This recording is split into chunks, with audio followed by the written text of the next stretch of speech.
Welcome back to the channel, guys. It's great to have you here. So today we're going to be taking a look at the Future War Cult hand cannon. This one is incredible, and as a reminder, we're going to have our full breakdown, our more statistical review set sometime in the next week or two, rolling out for you guys that love to know the inner stats and hidden stats about a gun. All of that's going to be coming soon, so subscribe, stay tuned for that. But for now, let's focus at the gun at hand. We have the True Prophecy. It's a hand cannon in the kinetic category.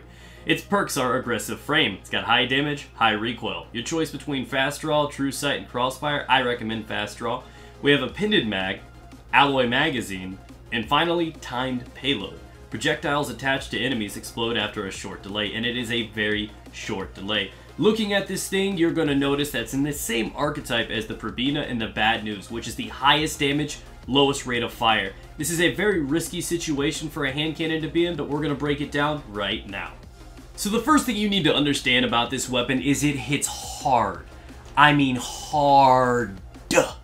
Really, really dominant weapon. And to compensate for the extreme amount of force this gun puts out, they gotta slow the rate of fire down.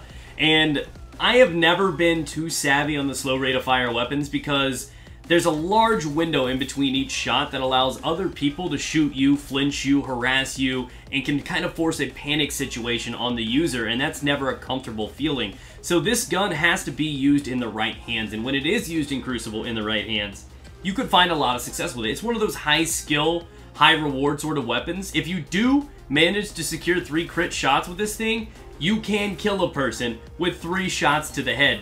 Only a couple other guns in the game can do that, so in the hands of a very talented player, you can be consistent. Now, if you miss a couple of those, and you end up with like 5 body shots, it's now fallen into the category of the slowest time to kill hand cannon in the game by almost half a second.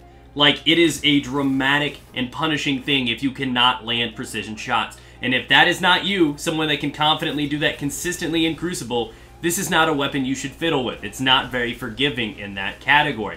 As for PvE, that's where this weapon shines. Unlike the other guns that I mentioned before that share the same archetype as this gun has 3 or 4 shots more than the rest of them. That may not seem like much, but that's actually huge when it comes down to it, because the reload speeds are a drag on all of them. So this actually has kind of a leg up. That's 3 or 4 extra shots you can put in. That's a lot more DPS over time. And if I'm being completely transparent, I mess around with this in PvE. I was doing a bunch of different stuff in public events trying to farm, and I fell in love with this thing. I absolutely enjoyed this weapon, and it's funny like that. I love that, just getting killed from when I walk away, the explosive rounds coming in clutch. It's a cool weapon, and it's the only hand cannon besides the Fatebringer that I've ever enjoyed for PvE. Not saying that it's on the level of, but I think when you get it in your hands and you start using it yourself, you're gonna be like, hey, this is fun. If I just don't want to keep running the Nameless Midnight or insert whatever generic one I use that's in the meta, this is actually a lot of fun to use in PvE. Again, the only flaw of this weapon is the really slow reload, and unfortunately alloy magazine I don't feel like messes with the gun enough. That secondary perk in the middle tier is just, I would say, useless, because you get 2 additional shots with the appended, and I feel like you can pump as much DPS if not more in with that and take the somewhat slower reload. Either way, this gun has got some cool edges for it. It's a great PvE weapon. I absolutely love it for PvE, and as I said, in a very skilled player's hands, this thing could be very popular in PvP. So don't count it out. Don't disrespect it, because if somebody can get the shots in you, this thing is extremely punishing, and I would love to see what this type of gun can do on PC where precision is king.